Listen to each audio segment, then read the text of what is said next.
Hello friends, welcome to my YouTube channel. हमारी आज की रेसिपी है बेसन का चीला, या बहुत लोग इसे बेसन का पूड़ा भी कहते हैं। ये खाने में बहुत ही स्वादिष्ट और हेल्दी रेसिपी है और ये बहुत ही जल्दी बनकर तैयार हो जाती है। तो चलिए इसे बनाना शुरू करते हैं। इसे बनाने के लिए हम एक बड़े बाउल में 2 कप बेसन लेंगे और साथ ही हम लेंगे 1 चम्मच अदरक लहसुन का पेस्ट, थोड़ी सी कटी हरी धनिया, एक ताज़ी बारीक कटी हुई हरी मिर्च, एक बारीक कटा हुआ प्याज, एक बारीक कटी शिमला मिर्च और 1 कप दही। दही ऑप्शनल है, अगर आप दही नहीं मिलाना चाहते तो आप इसमें आधा चम्मच बेकिंग पाउडर भी डाल सकते हैं, पर दही डालने से टेस्ट बहुत अच्छा आता है। अब हम एक एक करके सारे इंग्रेडिएंट्स इसमें मिला लेंगे।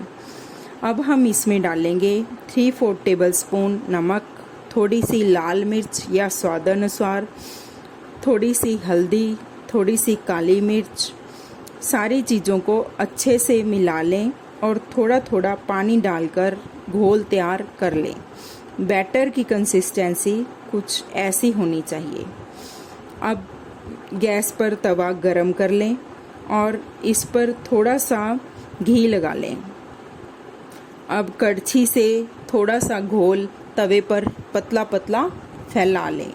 इस रेसिपी की ख़ास बात यह है कि इसे हम नॉर्मल तवे पर ही बना सकते हैं।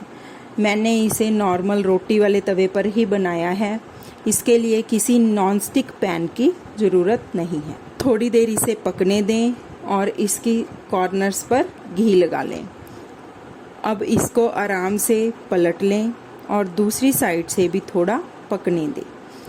तो लीजिए, हमारा गर्मा गर्म बेसन का चीला या बेसन का पूड़ा बनकर तैयार है और इतने मटेरियल में से हम 4 लोगों के लिए ये नाश्ता बना सकते हैं।